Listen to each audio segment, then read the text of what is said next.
Hello everyone, in this video I will go over my solution to the problem named Game on Ranges taken from today's Codeforces contest. This problem is an excellent problem which teaches us how we exactly can use the map data structure in C++ or how we can use two-dimensional arrays instead of a map data structure to hash and store ranges efficiently. So in this problem, I will show you how we can use this data structure to efficiently hash and store particular ranges. So let's read the problem statement first.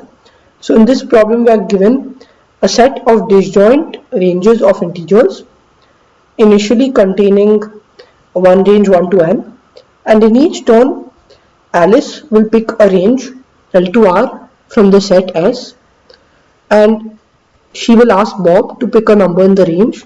So let's say Bob picks a number D in the range L to R. Then Alice will remove L to R from S and insert L to D minus 1 and D plus 1 to R, provided that L is less than or equal to D minus 1 and D plus 1 is less than or equal to R, because the left endpoint should be less than or equal to the right endpoint in each range. The game ends when basically single element ranges are formed, and because when single element ranges are formed, we essentially will remove that single element range and we will not insert any other range inside. So the game ends in that case, and it can be shown, although you don't need to know this at all, it can be shown that the number of terms in the game is exactly n. And after playing the game, Alice remembers all the ranges she picked and Bob does not remember the numbers he picked. So we need to find out a way in which Bob could have picked the numbers in the ranges which Alice picked. So for example, let's say that there was just n is just 1 and the range which Alice picked was 1 to 1. Then in this case, Bob will obviously have to pick only 1, and that would be the output. And let's take a case when Alice picks these three ranges in some order. These need not be in the order in which Alice picked the range, but they are given in a random order.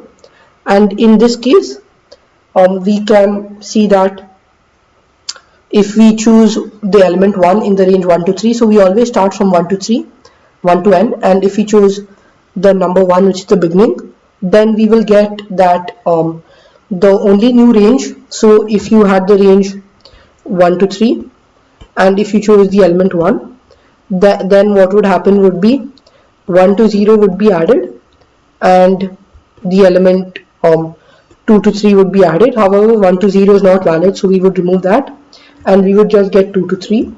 Now if we took the range 2 to 3 and if we took the element 3, then in this case also over here the value of the chosen element D would be equal to 1, and you can verify that's from the output, and over here the value of the chosen element is 3.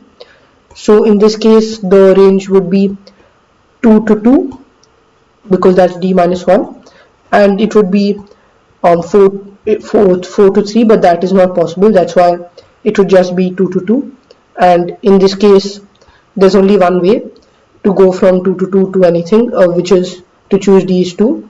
So you can verify that these are the three pairs of ranges and the corresponding D values, and that's what we choose. And now you can also verify that for the third and fourth examples, if you choose these particular values of D, you will always get the correct range.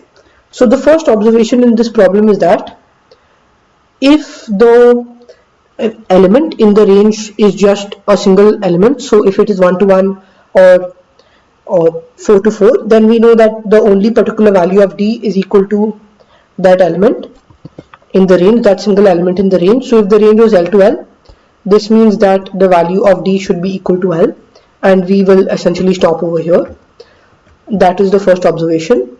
The second observation is that if the range is some arbitrary range L to R, then let's try to iterate over all particular values D, and we know that for all particular values of D, the two ranges which will be formed will be L to D minus 1 and d plus 1 to r. So these are the two ranges, and let's say that we know that if the value of d is correct, then both of these ranges should be present in the list of all ranges. So we know that we have a list of all ranges given in the input, and if this particular value of d was correct, so let's consider the third example. If the value of d was 2, then we know that the range 1 to 1 and the range 3 to 6 should both be present, and they both are present. That's why the value of d is 2. If you choose another value of d such as 3, you would get the range to be 1 to 2 and 4 to 6, but both are not present, so that value of d is incorrect. And you will notice in general there will be only one particular value of d which works, and we just need to iterate over all those particular values of d and check if both these elements are present. So there will be only one particular value of d in the array such that both of these ranges are present in the input, and we can just so the time complexity, if we do this naively, would be O of n, because initially we iterate over all ranges, that takes n time. Then for all ranges we iterate over the middle element d, that takes in worst case n time, and then we will further iterate n times to check whether both these ranges exist. However, that is too costly, so let's use hashing to make this O of 1, so that the total time complexity becomes n square, and 10 cube square will be 10 power of 6, which will work in 1 second. So let's try to find a way in which we can use a data structure to make this O of 1. So one possible data structure which you use to store these ranges would be a map. So you could simply store a map from a pair of an int, so the pair would represent the two endpoints of the ranges, and a boolean value which represents whether the range exists or not. And initially for all the values in the input, we would set is of L comma R to be true, and then we could access the particular value. We could check is of L comma D minus 1 and is of D plus 1 comma R. If both those are true, then we know that both the ranges exist, and we know that only this particular value of D works. However, another cleverer idea is to use a vector int. So let's use a two-dimensional vector, and that is a vector of booleans.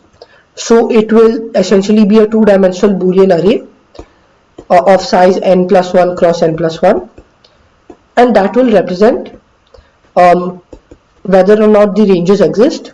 So initially we can set is of L of R to be true, and then we can just check if is of L of D minus 1 and is of D plus 1 of R, then we know that D is the correct value, and we will just print L, R and D with spaces obviously, and that is the second solution. So these are the two possible solutions for this problem essentially. And now I'll show you the second code, because that code is faster and it uses a clever idea of hashing. The first one is a bit slower because it takes log n time, and it directly uses the inbuilt HTL hash, but it's obviously better if you use arrays to hash the ranges. So in the code I use vi for vector int, vvi for vector int, and similarly for vector boolean and vector boolean to represent 2D boolean arrays essentially, or 2D boolean vectors, and this is 2D int vectors. And for each test case I take in the value of n, I take in the ranges, and I store whether this range exists or not in this 2D boolean vector. So initially all are set to false, and over here they can be any number. Then we take in the ranges of I of 0 and I of 1. So essentially the value of L is ranges I of 0 and the value of R is ranges I of 1, and we will set exists of L of R to be true, and for I going from 0 to n we will iterate over. So the left endpoint is ranges I0 and the right endpoint is ranges R1, and for all possible values of D going from L to R, we will iterate over all these possibilities, and we will check the L1 quantity to be ranges of I of 0, which is L, and the R1 quantity is D minus 1, the L2 quantity is D plus 1, and the R2 quantity is R. So in this case, we also need to ensure that L is less than D minus 1. So either L should be less than D minus 1.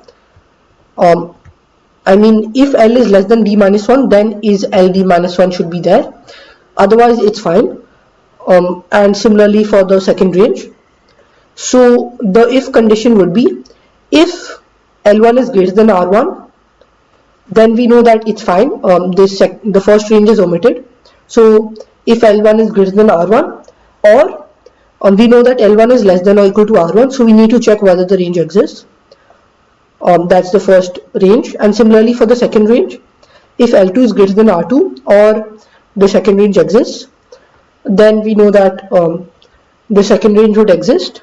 And if both these conditions are met, if both the ranges exist or they are invalid ranges, then we know that this particular value of D is the correct value, and we will just print the value of L, R and D, and then we will just break from the loop. We'll just break and go to the next particular value of I, and in this way we can successfully print all the n elements, all n ranges, the particular D values, and we just print end L in the end to space out the input. And now I'll just submit this code to see that it gets accepted. So as you could see, my code got accepted. I hope you like this problem and my solution.